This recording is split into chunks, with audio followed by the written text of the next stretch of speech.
ഡോക്ടറെ, നമ്മുടെ ഈ ഗട്ട് ഹെൽത്ത് എങ്ങനെയാണ് ഈ ഓട്ടോ ഇമ്മ്യൂൺ കണ്ടീഷനായ റുമാറ്റോയ്ഡ് ആർത്രൈറ്റിസ്, ലൂപ്പസ്, പിന്നെ സോറിയാസിസിനൊക്കെ എഫക്റ്റ് ചെയ്യുന്നത്?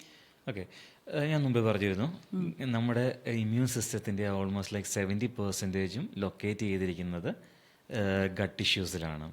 അന്നേരം ഈ ഗട്ട് ടിഷ്യൂസിന് എന്തെങ്കിലും ഒരു ഇഷ്യൂ വന്നു കഴിഞ്ഞിട്ടുണ്ടെങ്കിൽ, അതായത് കോമൺലി നമ്മൾ ഉപയോഗിക്കുന്ന ഒരു ടെർമിനോളജിയാണ് ലീക്കി ഗട്ട് അല്ലെ എൻഹാൻസ്ഡ് ഇൻറ്റസ്റ്റൈനൽ പെർമിയബിലിറ്റി എന്നൊക്കെ പറയുന്നത്. അതായത് ബേസിക്കലി ഒരു highly inflammatory situation of the gut എന്ന് പറയാം. സോ അങ്ങനെയുള്ളൊരു സിറ്റുവേഷന് കാരണമെന്ന് പറയുന്നത് പ്രോസസ്ഡ് ആയിട്ടുള്ള ഫുഡുകളാകാം, അല്ലെ ഹെവി യൂസ് ഓഫ് ആൻറ്റിബയോട്ടിക്സ് ആകാം, ഹൈ സ്ട്രെസ് ആകാം, അല്ലെങ്കിൽ പിന്നെ ഒരു ഹാബിറ്റ് ഫോമിങ്, പലതരത്തിലുള്ള അൺനാച്ചുറൽ ആയിട്ടുള്ള ഫുഡുകൾ കഴിക്കുന്നതുകൊണ്ടാകാം. സോ ഇങ്ങനെ പല കാരണങ്ങൾ കൊണ്ട് ഈ ഒരു ഗട്ടിന് എന്താ പറയുക, ലീക്കി ഗട്ട് അല്ലെ ഇൻഫ്ലമേഷൻ ഉണ്ടാകുന്ന ഒരു സ്റ്റേജ് വരും.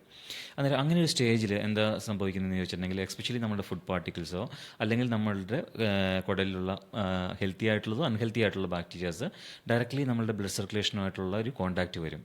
സോ അന്നേരം ഒരു ഫുഡ് പാർട്ടിക്കിളിനെ സംബന്ധിച്ചിടത്തോളം, ബോഡീനെ സംബന്ധിച്ചിടത്തോളം അല്ലെങ്കിൽ നമ്മുടെ ഈ ബ്ലഡിനെ സംബന്ധിച്ചിടത്തോളം ഫുഡ് വേണ്ടത് ഫാറ്റി ആസിഡ്സ് ആയിട്ടോ അല്ലെങ്കിൽ അമിനോ ആസിഡ്സ് ആയിട്ടോ അല്ലെങ്കിൽ ഷുഗറായിട്ടോ അല്ലെങ്കിൽ ഗ്ലൂക്കോസ് ആയിട്ടോ ആണ് വേണ്ടത്. മറിച്ച് അതൊരു പ്രോട്ടീനായിട്ട് ചെന്ന് കഴിയുമ്പോഴത്തേക്കും ബോഡീനെ സംബന്ധിച്ചിടത്തോളം അതൊരു എന്താ പറയുക, നാച്ചുറൽ ആയിട്ടുള്ള കോമ്പൗണ്ട് അല്ല ബ്ലഡിനെ സംബന്ധിച്ചിടത്തോളം, അല്ലെ ബ്ലഡിലെ കണ്ടൻസിനെ സംബന്ധിച്ചിടത്തോളം. അന്നേരം ബോഡി എന്ത് ചെയ്യും, ഇതിനെതിരെ ആൻറ്റിബോഡീസിനെ പ്രൊഡ്യൂസ് ചെയ്യും, അല്ലെങ്കിൽ ഇതിനെതിരെ ഇൻഫ്ലമേഷൻ പ്രൊഡ്യൂസ് ചെയ്യും. സോ അങ്ങനെയാണ് നമ്മൾക്ക് ആ ഇൻഫ്ലമേഷനാണ് നമ്മളുടെ ജനറലൈസ്ഡ് ബോഡി ഇൻഫ്ലമേഷനായിട്ട് മാറുന്നത്. ആ ഇൻഫ്ലമേഷൻ നമുക്ക് എവിടെയാണോ വീക്ക്നെസ് അവിടെ പോയിട്ട് അറ്റാക്ക് ചെയ്യുന്നു. ഒരു സിമ്പിളായിട്ട് പറഞ്ഞു കഴിഞ്ഞിട്ടുണ്ടെങ്കിൽ, നമ്മളുടെ ജനറ്റിക്കലി നമുക്ക് തൈറോയിഡിനാണ് വീക്ക്നെസ് എങ്കിൽ മേ ബി തൈറോയിഡിനെ ആയിരിക്കും അറ്റാക്ക് ചെയ്യുന്നത്. ഹാഷിമോട്ടോസ് തൈറോയിഡൈറ്റിസ് പോലെയുള്ള കണ്ടീഷൻസ്, അല്ലെങ്കിൽ സ്കിന്നിനെ ആണെങ്കിൽ സോറിയാസിസ് പോലെയുള്ള കണ്ടീഷൻസ്. അതായിരിക്കും ഒരു ജനറൽ സിമ്പിളായിട്ടുള്ള എക്സ്പ്ലനേഷൻ എന്ന് പറയുന്നത്. അതുകൊണ്ട് തന്നെ ഗട്ട് ആണ് നമ്മളുടെ ഇമ്മ്യൂൺ സിസ്റ്റത്തിൻ്റെ ഒരു എൻട്രൻസ് എന്ന് പറയുന്നത്.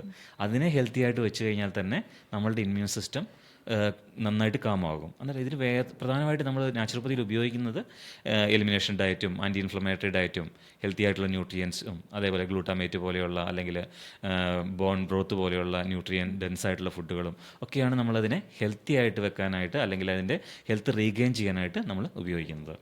ഓക്കെ.